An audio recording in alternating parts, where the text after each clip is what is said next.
Hello, everyone, and thank you for joining our webinar today. Today's session is called Find Out How Our RRU Graduates Impact the World.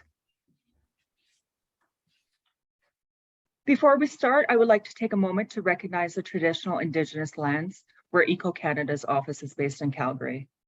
At EcoCanada, we're committed to working towards respectful acknowledgement, collaboration, and reconciliation with Indigenous peoples across Canada. This starts with acknowledging our honor and privilege to live and work within the Treaty 7 territory. Today, we are presenting from the city of Calgary, home to the Métis Nation of Alberta, Region 3. We would also like to take this time to acknowledge the traditional territories and oral practices of the Niitsitapi, home of the Blackfoot Confederacy, which includes the Siksika, the Piikani, and the Kainai First Nations, and the Tsuut'ina and Stoney Nakoda, which include the Chiniki, Bearspaw, and Wesley First Nations. My name is Danielle Fisher, and I am the event manager for EcoCanada, and I will be moderating this webinar today. Before we start, there are a few housekeeping guidelines for today's session to ensure that everyone can enjoy and participate in the webinar effectively. All participants are muted, so please check your audio settings to ensure that you can hear us properly. If you experience any technical issues, please use the question box and select EcoCanada, and I will do all that I can to resolve the issue. Today's webinar is being recorded and will be made available on demand to you within the next 24 hours. Everyone who registered for the webinar will receive an email with a link to the video. Any questions that you have about our presentation or today's top topics can be submitted through the chat box, and we will have dedicated time after the presentation to answer any questions from the audience. Finally, we really want to know what you think about our webinars and how we can keep improving. You will be sent a short survey after the webinar ends. Please let us know what you think and if you have any comments or suggestions about the webinar. EcoCanada's vision is to build the world's leading environmental workforce. EcoCanada seeks to help environmental workers succeed at each step of their career journey. To do this, EcoCanada has developed programs tailored to individuals at different stages of their career. For those looking to enter the environmental workforce, EcoCanada provides training through the BEAR program and accreditation for environmental programs at post-secondary institutions. EcoCanada also provides opportunities for new workers to break into the environmental sector through wage funding for co-op students and recent post-secondary graduates. For those already employed as environmental workers, EcoCanada provides the environmental professional and environmental professional in training certifications. Lastly, EcoCanada provides opportunities for those with vast experience as environmental workers to provide guidance and direction at EcoCanada's products and programs through advisory committees and emeritus memberships. Without further ado, I will now introduce our wonderful presenters today. First up, we have Jenny Peters. Jenny is the Labor Market Information Manager here at EcoCanada. Next, we have Nancy Prevost Maurice. Nancy is both a student and education specialist at Royal Roads University. Followed by Leslie King. Leslie is Program Head of MA and MSc in Environmental Practices and GC Science and Policy of Climate Change Director at the Canadian Centre for Environmental Education. Then we will have a discussion with Tony Cicchetti, Megan Hamilton, and Ty Ullman, past and present students at RRU. Over to you.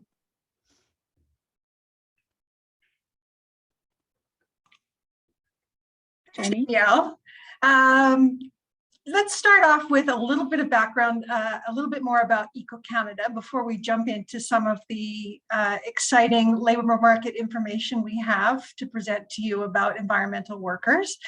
As Danielle was saying, EcoCanada provides a wide range of different programs and opportunities for environmental workers to find support for their entire career. We have early entry support for individuals in Indigenous communities through the BEAR program, Building Environmental Aboriginal Human Resources.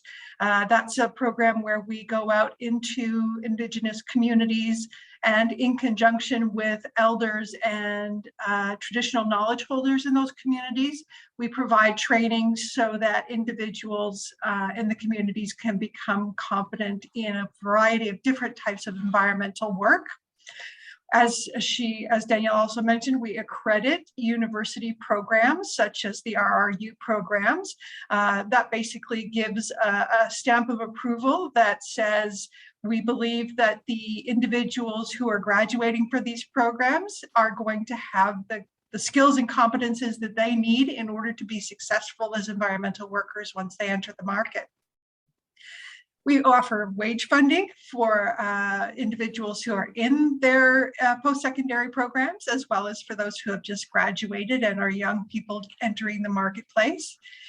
Our designations or our certifications, including environmental professional in training and environmental professional designations, are a way for individuals in the marketplace to signify the work that they've done and to basically signal to employers and to their colleagues that they are competent and able to do the work in a proficient and professional manner.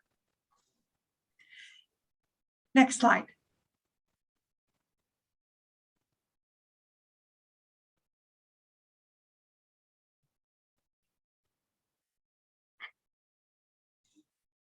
Nancy, can you move the slide, please? Yeah, I'm trying to. Here we go. There we go. Thanks. I want to start off with today a brief definition of what EcoCanada views as an environmental worker, because it really comes down to the fact that environmental work is pretty much everywhere these days. Regardless of what occupation you're in, there are opportunities for you to contribute to environmental objectives. Overall, we define environmental workforce as individuals who are engaged in environmental protection, natural resource management, and sustainability. We have individuals who are working in organizations such as environmental goods and services providers. Those are organizations that are developing environmental goods and services and selling them for the marketplace, and individuals who are working for those organizations, regardless of what occupation they're in, if they're HR professionals or accountants or administrative assistants, are all considered to be environmental workers because they're contributing to the goals of the organization. We also have individuals who may not be working for an environmental goods and services organization, but are contributing to environmental protection, resource management, and sustainability in other industries. These are individuals who generally need to have some very specific competencies, like the ones that are developed in the RRU programs. And these are what we call the core environmental workers. Next slide. When we take a look at our estimates of the workforce, that's the entire environmental workforce across Canada, we see that we had about 689,900 environmental workers in Canada in 2020. That actually was an increase over the 2019 number, which is a great way of segueing into why to become an environmental worker. One reason to become an environmental worker is it's relatively pandemic proof. When we take a look at the drop in employment overall across Canada, we've dropped by 1 million workers between 2019 and 2020. At the same time across Canada, environmental work was still growing. We also see that environmental employment is growing faster than total employment across Canada.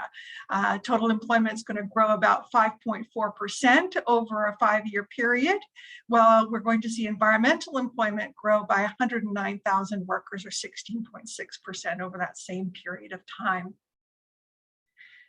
Next slide.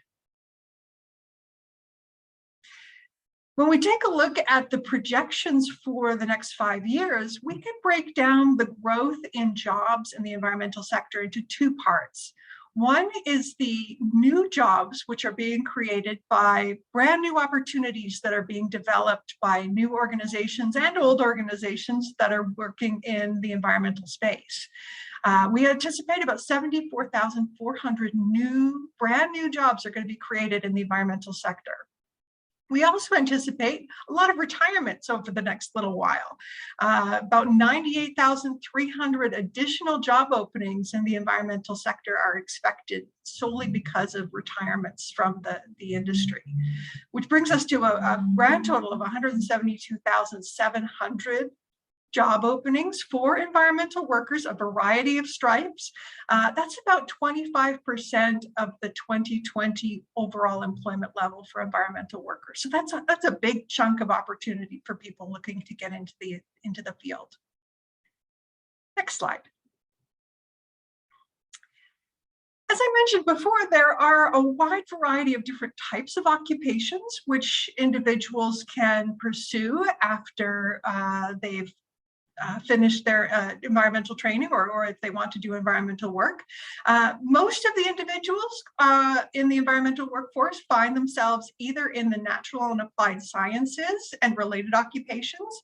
So that includes meteorologists, geologists, environmental scientists, engineers, technicians, technologists, but also management occupations, business, finance, and administrative occupations. Sales and service occupations are a high employment driver, as well as trades, transports, and equipment operators. So individuals who are out there in the field working to help remediate and develop new nature-based infrastructure are also included as environmental workers. Let's go back one slide.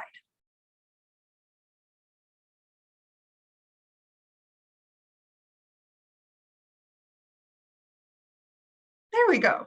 Great. So, as I mentioned earlier, there are a lot of different industries where environmental workers can find employment. It's not just with environmental goods and services providers. These industries represent the whole spectrum of industrial production across Canada. We see that professional, scientific, and technical services companies tend to employ the highest proportion of environmental workers at 11.6% EnviroShare.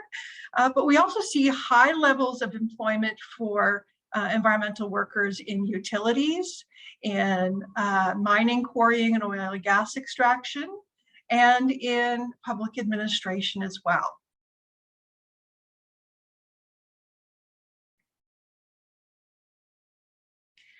I wanted to give you a little bit of an idea of what sorts of salary expectations you might have, or what sort of salaries you might expect to see as an environmental worker in the Canadian economy. For junior experience level positions, we see that wages and salaries in the environmental workforce are typically higher than the average salary in the Canadian economy, although they do vary by region, by industry, by type of organization, by occupation, and by specialization as well. If we take a look at the data here, we've got some pretty high salaries for those going into public administration roles. Individuals who are working for public sector organizations are going to be paid more than private sector or not-for-profit or charity. And larger companies tend to have higher wages as well.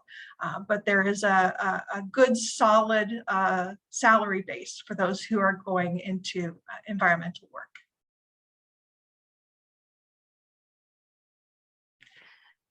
Thank you so much, Jenny. Yeah, that was so interesting. And I think that set the tone for what's coming next. So I'll just take a few minutes here to introduce Railroads, and then we'll get into the discussion. And again, feel free to introduce yourself in the chat, ask us any questions. We really want that webinar to be a dialogue. So I really appreciate, Jenny, as well, when you mentioned the salaries, because this is something that we get questioned on a lot. So that's very useful. And as I start the presentation here, I want to acknowledge that Railroads University is on the traditional land of the Lekwungen and Cosapson families and nation, also known as the Songhe and Esquimalt families. So it's with deep gratitude that we work, play, and learn here on those lands. And as you can tell, we have a little glitch with changing the slides, so bear with me, please. Thank you.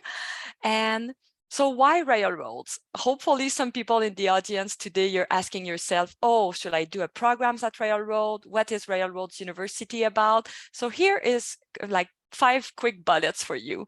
So at Railroad, we see life as a qualification. So when you apply, it's not just about the academic that you will bring into the room, it's about all the experience that you have done in your life. So we care for what you have done in the past, what you do now, and where you want to go next.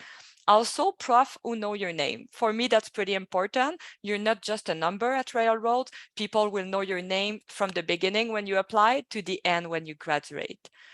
The third bullet, learning based on life. So we really do theory and learning all together. So you're not sitting in a big hall, for example, listening to an instructor and just taking notes. It's really about engaging with one another. It's really about bringing what you experience in the real world, bringing all those issues into the classroom to discuss and deal with them with your classmates.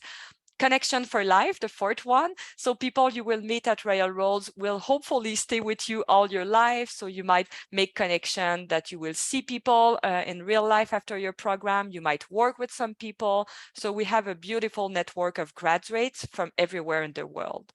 And the fifth bullet, we were built differently. So Railroads University started in 1995, and we were built entirely online when we started. So we have like programs that will be fully on campus, online, or what we call blended, which means that you will study online, but you will come on campus for a few weeks. So it's really since day one, we didn't have to pivot with the pandemic into an online environment. It's really in our minds since we started more than 25 years ago. And we're located in Victoria, BC. I appreciate Danielle is in Calgary. She was mentioning about Calgary, but if you come to Railroad, so we're in Victoria.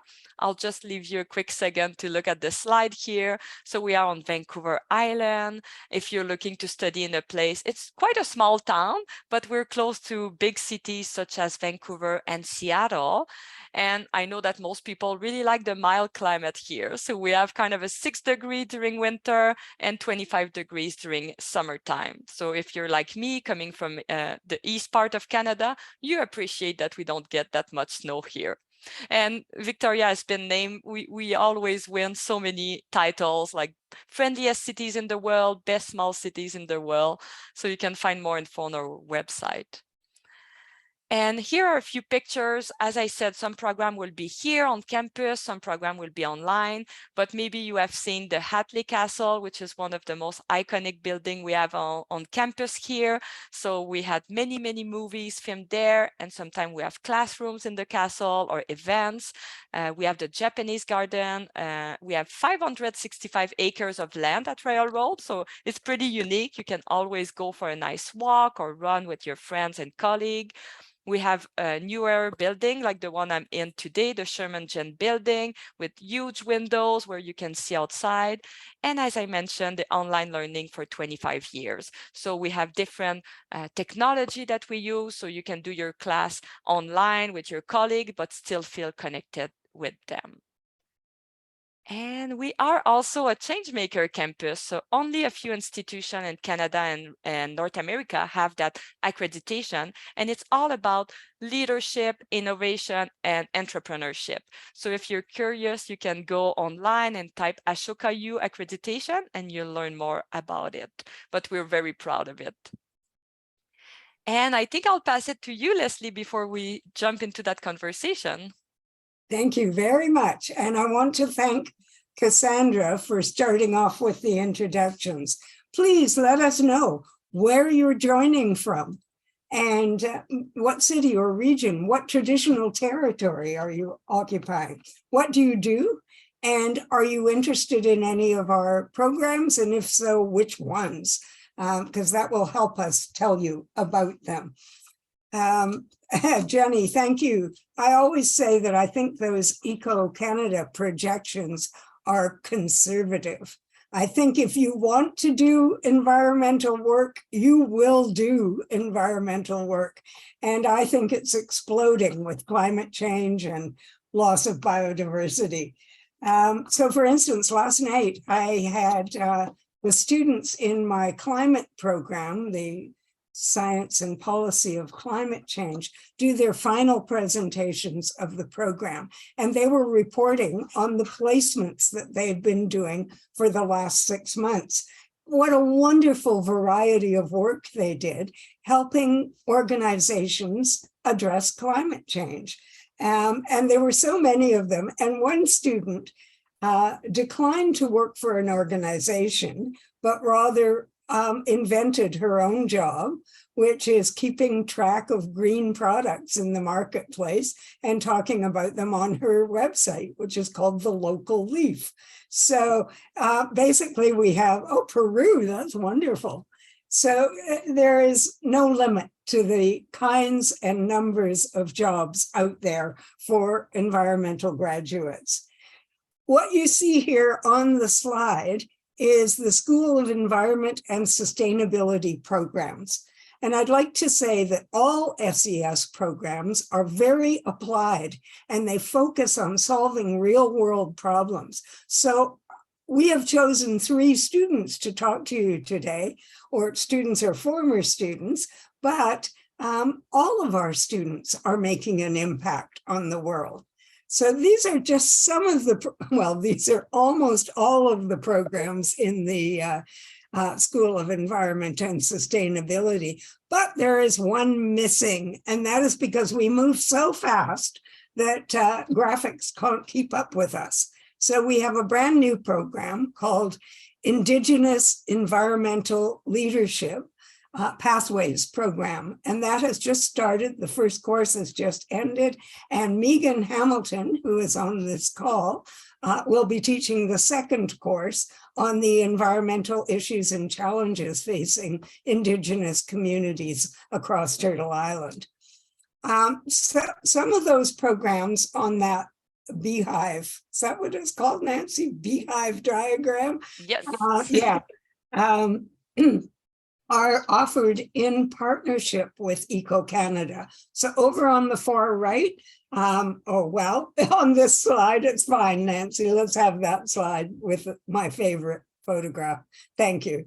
So the ones that are in partnership with EcoCanada are the one I just mentioned, the Indigenous Environmental Leadership Pathways, also the Graduate Certificate in Science and Policy of Climate Change, the Master of Science and Master of Arts in Environmental Practice, and the Bachelor of Arts and Bachelor of Science in Environmental Practice.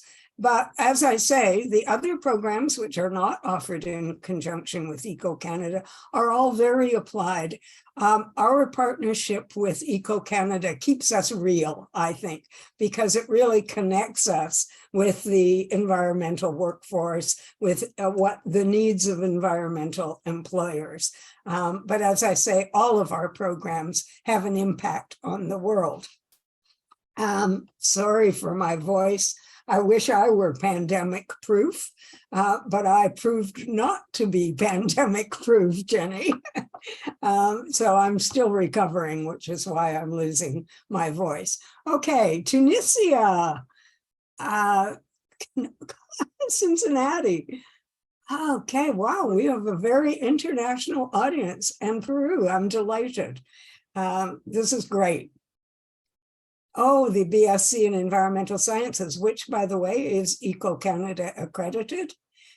So those are all good ideas. Okay, let's get into the purpose of this meeting, which is to talk to our present and former students, now graduates. And the first student I'm going to talk to is Ty Ullman. I was actually her supervisor, so I know about her impact on the world, and she's definitely making the world a better place.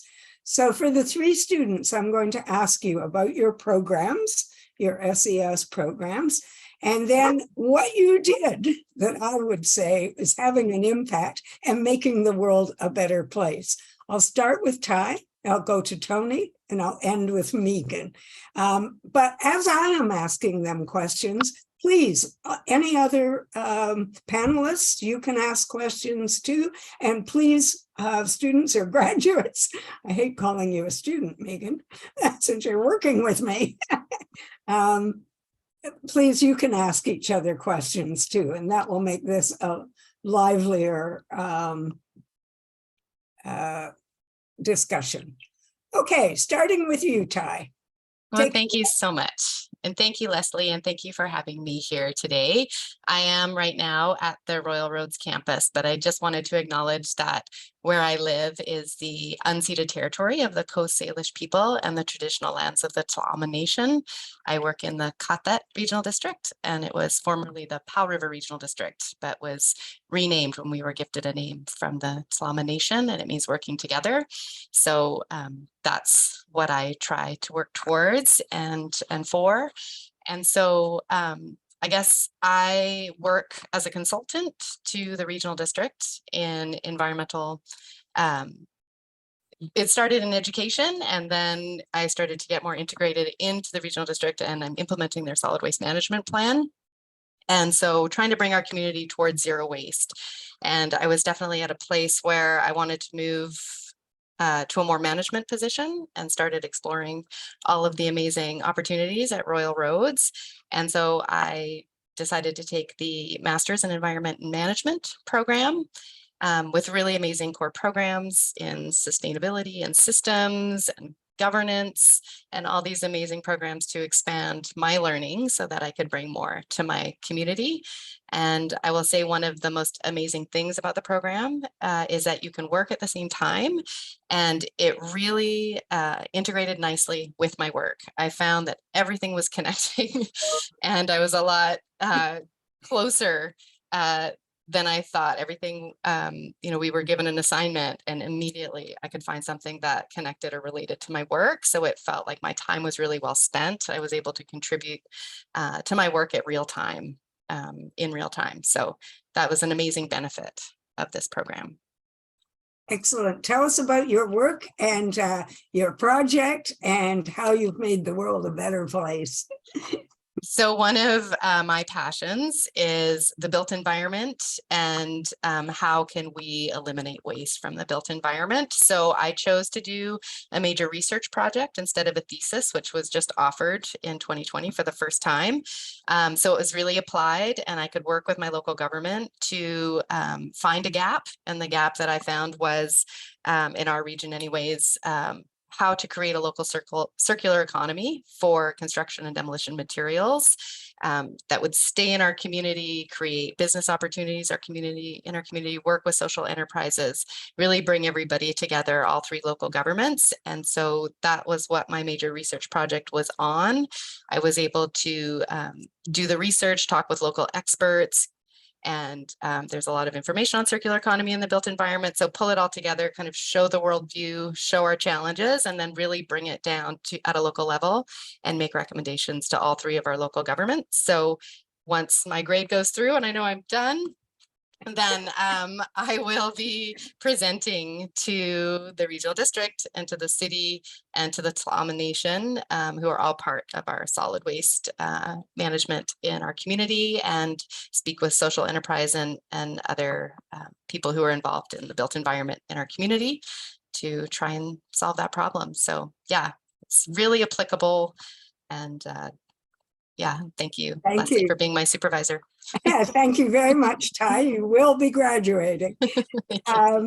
Ty, you've mentioned a couple of things that I think are worthy of note, and that is our students not only work on real world problems and solve them to the extent that they can, but they also work with people in the communities. And this is very important, and they give back to people in the communities. So that's a really distinctive quality of our students in environment and sustainability. And speaking of giving back, I'd like to give the floor to Tony. Tony, could you tell us about your program and your work, please? Yeah, totally. And thanks for having me. Also, I'd like to acknowledge that I am calling in from the unceded territory of the Lekwungen speaking people. Songhees territory. I live in what is now known as Saanich, so close to the Royal Roads University campus. My background is in agricultural sciences. I went to the University of British Columbia and studied kind of the intersection of food insecurity and regenerative farming. So I worked for a number of years in consulting on large landscapes that needed to be rehabilitated and helped communities, specifically indigenous communities, on growing food in a sustainable way. So I did that for a number of years, took a twist of career paths as many of us do, and am now a Indigenous youth and family counselor for an Indigenous run and led national nonprofit known as the Friendship Center, and I work for the Victoria Native Friendship Center. I am also the director of climate action for the Victoria Native Friendship Center, and am a current student in the Masters of Climate Action, and am co-creating with a couple fellow colleagues of mine a program that is the first climate action specific program at any friendship center in Canada. There's over 100 friendship centers, and we really are focusing on 3 distinct pillars. The first being Indigenous led adaptation efforts through nature-based solutions. So we're looking at that really as a cultural resurgence strategy as well, and getting Indigenous youth back into land-based programming, with the hope also working with the school district 61 here in Victoria to help some of our youth get school credit for the program that will be starting in January. We secured numerous substantial grants, which we were really excited about, provincial and other funding sources, so we can actually start this off in January. So we're very excited. The second pillar is kind of the intersection of mental health and well-being, and then a changing climate. So how ecological grief, climate grief intersects with intergenerational trauma, colonial imposition, systematic racism and oppression, and how we can help our youth kind of navigate a world that is inherently unfair, but also from a strength-based perspective, and come at it from a strength-based lens, which takes me to the third pillar, which is exposing Indigenous youth to careers in the climate action space. So we partnered with a bunch of social enterprises, Indigenous run nonprofits and local nations and knowledge keepers and elders, where we can work on ecological restoration projects and take Indigenous youth out into community to show potential career paths in the climate action space, which most of us know of is a very evolving field. Climate action is growing. It's new. It shouldn't be, but most organizations are kind of just adapting and adopting climate action specific positions. The one that I'm currently in is a position that I have created and that I pitched to the board specifically to work in climate action, because I believe that an Indigenous run and led organization should really be at the forefront of climate action.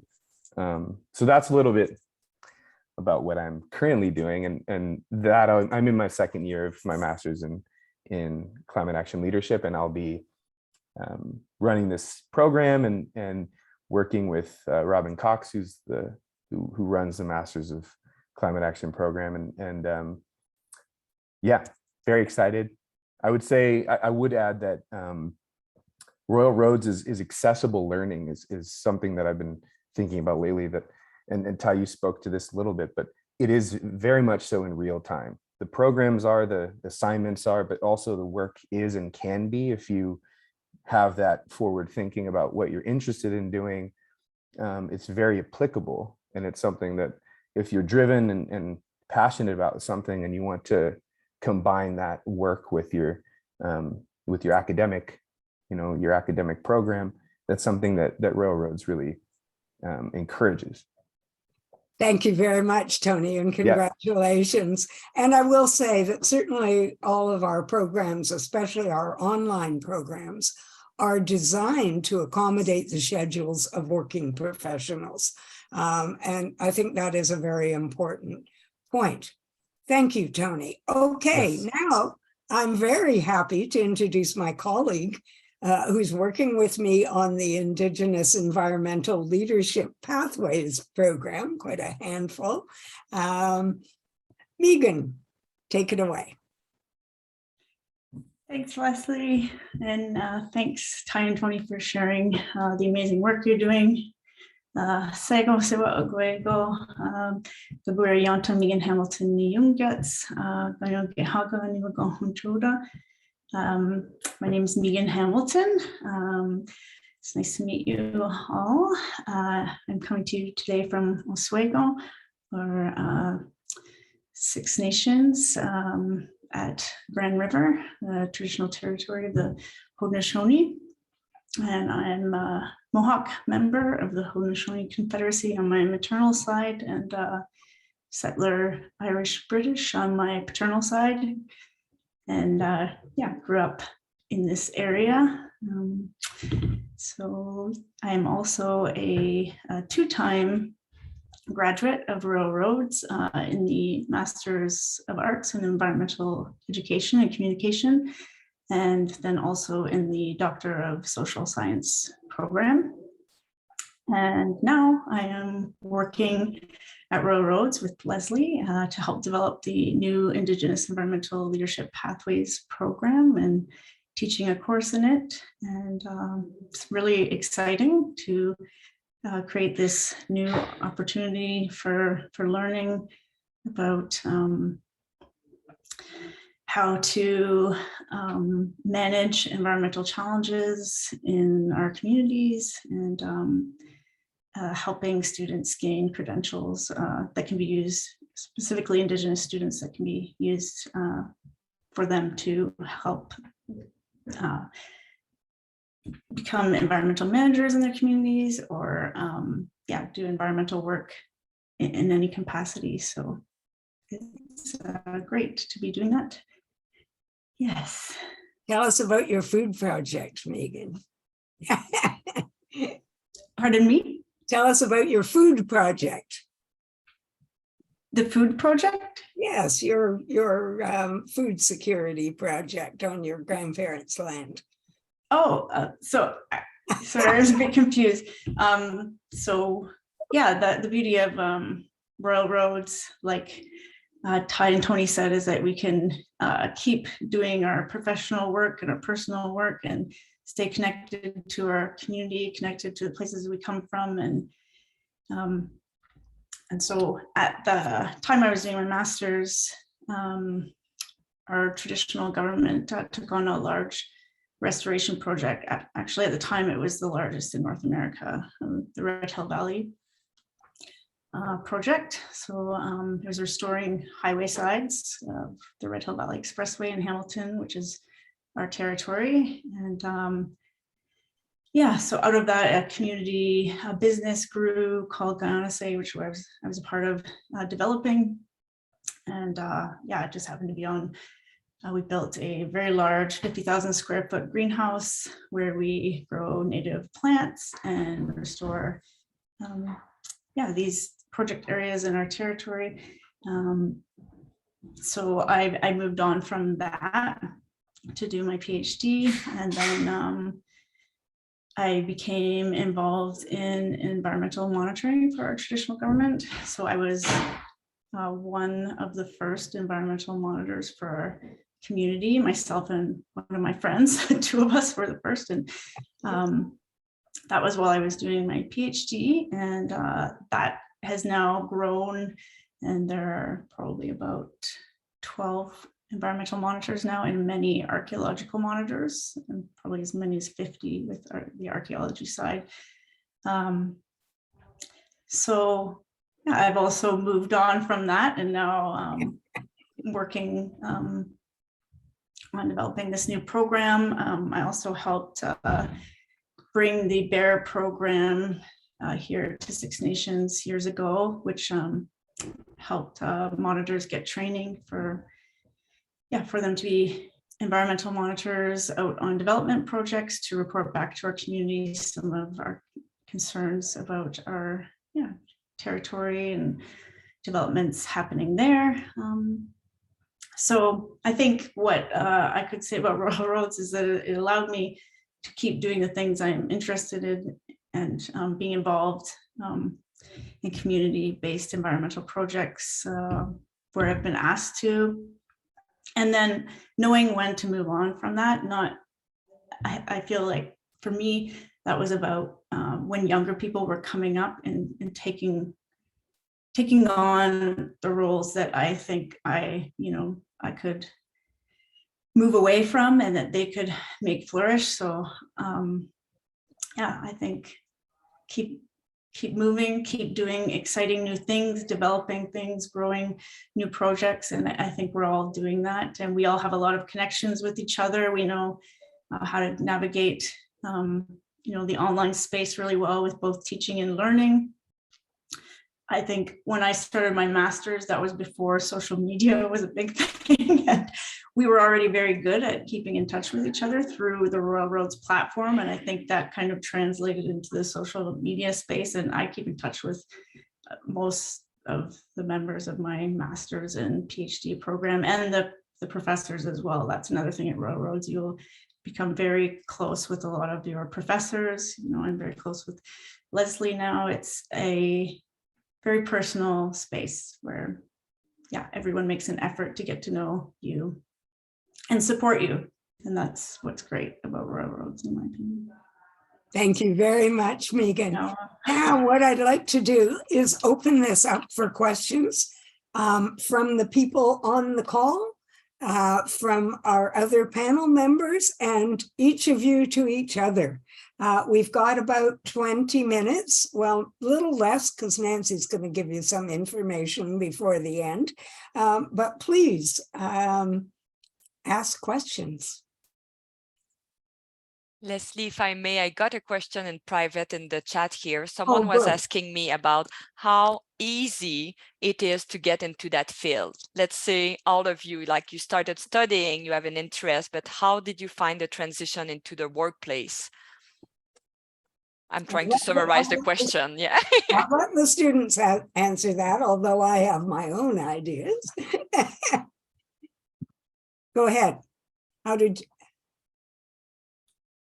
Well, I was already in the workplace. I think of kind of my chosen field. How I got there was pretty haphazard, but when I got there, I wanted to stay there. For me, it was really gaining a bigger, broader perspective and knowledge to bring to the work that I was doing. And I think, to Megan's point, a lot of it comes from the interactions with other people in your cohort. Your professors are amazing, offer great knowledge, and so do all the people in your cohort. You are working with other professionals. There's a lot of group work involved in Royal Roads, so is a very deep connection that you can bring to your work. But yes, for that question, I was kind of already in my chosen field and I'm staying there, but hoping to move more to a manager position. Tony, Megan, any thoughts? Yeah, I think I would add to that for the prospective student that is not currently engaged maybe in the environmental sector, to like really hone in on what your interests are and what you're passionate about. Royal Roads isn't going to not accept you into a program because you're not currently involved in an environmental profession. So I would say if there is something that really grabs your eye and something that you're passionate about, go for that. And Royal Roads is very accommodating at integrating that into your studies. So don't be held back or don't feel confident because you don't have a current profession or job in the environmental sector. That's by no means anything that should hinder you from applying. The program I'm in has people from across sectors because specifically within the climate action space, what we feel we need are people from diverse professional backgrounds, not just environmental professions. There's people that are in fashion, there's people that are in government and policy, and there's people that are in the social sciences sector and mental health sectors. And so that collaboration is what really makes this work, I think, come into fruition. So be you. do what you do and bring yourself to the table. And I think that's the most important thing to remember. Yeah. Thank you, Tony. Yes. Megan, do you have anything to add? Yeah, just building on what both Ty and Tony just said, and to extend that to BU, but also, yeah, dream big, and think about all of the things that you do. And I think Royal Roads is a very creative, innovative place for environmental management, and you can bring a lot of your passions together and create, even a position for yourself in something that you never would have connected together. And a lot of graduates from Royal Roads do that. I think it's interesting and exciting, and the sky's the limit. So yeah, go with your So I passions. just thank you, Megan. I'd just like to add that there's probably no better way into a field than getting a credential in that field. And the thing is that all of our programs, certainly all of my programs, combine experiential opportunities with the academic work. So it's a grand opportunity to make network connections in the field you want to go into. And then when you're looking for a job, you say, look, I have a credential in that field, and I also have experience that I got while I was in that program. So I really think that you don't need, and in fact, I always say in the webinars I have for my programs, that this is for people looking to transition from a different field into climate change, biodiversity, waste, whatever, ways that they can save the world. So that's my response. Thanks, Nancy. Any other questions?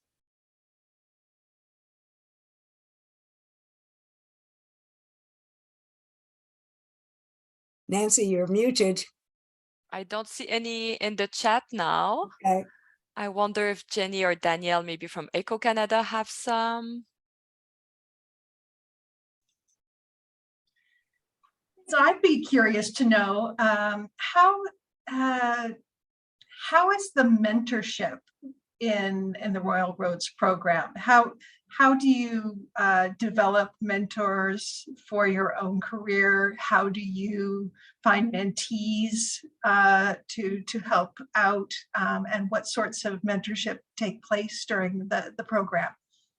Great question. I think it varies from program to program. And I think especially for the projects that you end up doing, your thesis or your final research project, the major research project, you can call on mentors from your own life and work. And so that's what I did. Like I found mentors in my work and in my community and from other experts and people that I could call on. That She could be had me. incorporated into it. Yes, I had Leslie, right? So yes, as my supervisor, and then mentors throughout the program as well. It's quite flexible learning. So I think you can bring in people from your life and from the program. And then just a great resource of professors and Leslie and all of the people you do electives. So you have your core faculty, and then you have faculty with all different expertise who are part of your program that you can call on for different things. Thanks, Ty. Tony, Megan? Megan, you want to go for it? Yeah, you don't have to go in the order we went in Yeah, originally, but that seems to be the way Feel it's working natural. out. I'll go first this Okay. time. Yeah, I think I mean, you do have to make an effort to reach out to the people in your program. And I think that happens naturally with your interests and aligning with other people's interests in the program. And, you might become closer to someone that's a supervisor for your major project or thesis. Yeah, that naturally happens as well. And I think, yeah, there's a lot of opportunity for that. And I think a lot of it comes from the fact that the faculty at Royal Roads really go above and beyond with ensuring your success, and that, feels good as a student to know that you're supported and cared about, and from there it encourages you to really go further with that, and they suggest their contacts. You reach out to people that you might not have before because you're encouraged to do that. So it's I see that for me, it was a Deanna, very encouraging space. Yeah. thanks, Megan. I see that Deanna suggested that they had a team coach. This is something that's available to all the programs at Royal Roads. You can have a team coach, and I don't know if you had one, Tony, since you're in the same program as Deanna. But that's a great thought. Yeah, definitely. There's, I would say at first when I started the program, I was not sure about how the community would be created online, just because, you know, creating a virtual community it's different than doing it in the same physical space. But Royal Roads does a really good job at prioritizing that, making sure that there is like a collaborative, safe for sure community where people can be themselves and express opinions and ideas, and do so you know, in a space that's learning and dominant and non-judgmental. Thanks. And I would add, I'm like, my 7-month-old child got me up really early this morning, so I'm like, space. I had a thought and then I forgot my thought. But that's okay. They're very distracting. yeah, they are very distracting. But I would say, and Megan touched on this, that you do need to search it out. I think it's something that you have to put a good foot forward and actually, if you're interested in something, and for instance, if you take a class in your first year and you really gravitate towards that professor and that subject matter, in your second year when you're applying, you're learning a bit more, you can reach out to that professor again, and that professor can become your mentor. The cohorts are quite small, so they're intimate in that way. So there's a lot of opportunities there. Thank you, Tony. And, you know, Royal Roads has such a long experience of online education. All of our programs have at least some online element to them. And so we really work very hard, and we have a whole department called CTEP that works hard to help us do this, to create online communities. And so our courses are very interactive. And so students interact with each other, they interact with the professors, and they interact with people outside who are in their fields. So there are lots of opportunities for mentoring. Thanks, Nancy. Thank you, everyone. I think I'll continue with the 2 slides I have if we don't have any last questions. I'm looking in the chat. And thank you so much, everyone, for that conversation. That was so rich, and yeah, I learned a lot. So thank you so much. Thank Any you. final words? Yeah. Nice to meet you all too. Thank you so much. You're wonderful. And can you see my screen now? Yes. And yeah, so as we get people excited, they're like, oh, I want to learn more. I got many questions in the chat about links to the program schedule. All that will be emailed to you with the recording. But thank you for asking me. I like that interaction with all of you today. And I'll tell more in the recording link as well of the programs that the students are in or were in. I think we got a few questions about it too. But how to apply? So just a few minutes to let you know. If you want to apply for a program at Royal Roads, I see that some people in the chat, some people here in the audience, you're in the college, so you're thinking of doing maybe what we call a pathway from college to university to one of our bachelors. So that's totally doable. That's quite easy to do. But if you have been away from school for a few years and then you want to join in, that's super simple. You go to royalroads.ca, the website, and you'll have a little option there, apply online. So you will start your online application and pay a fee of $131.39. And then you will have a list of documents to submit. So you will get your application ID, and then you will start sending us some documents by email. We will ask you for official transcripts. So all transcripts from past post-secondary institution that you earn. It can be in Canada, it can be abroad. So we will need all that information, all those transcripts to be sent to our admission team. We will ask you for a detailed resume, which will really show us what you have done in the past. A little bit like I said at the beginning, we want to learn and to learn more about you and to know what is your past. So what are your past volunteering experience, work experience, institution that you attended. So you will create a resume and send it our way.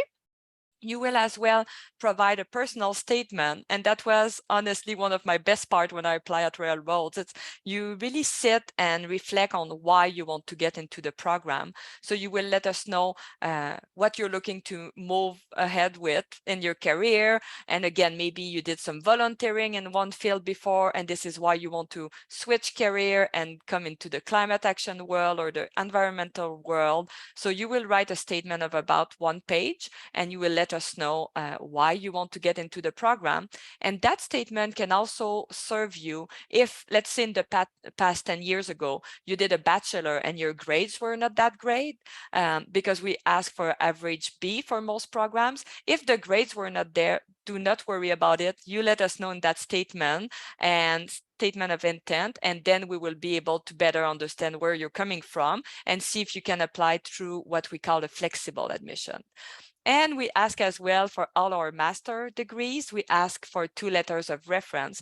And what I recommend is to use your letter, your personal statement, you send it to your referee so they know why you want to join Royal Road. Then they will write their letter of reference and they will send it our way. So that might seem complicated, but that's pretty easy. And on the website, you will have the 10 steps to follow to apply.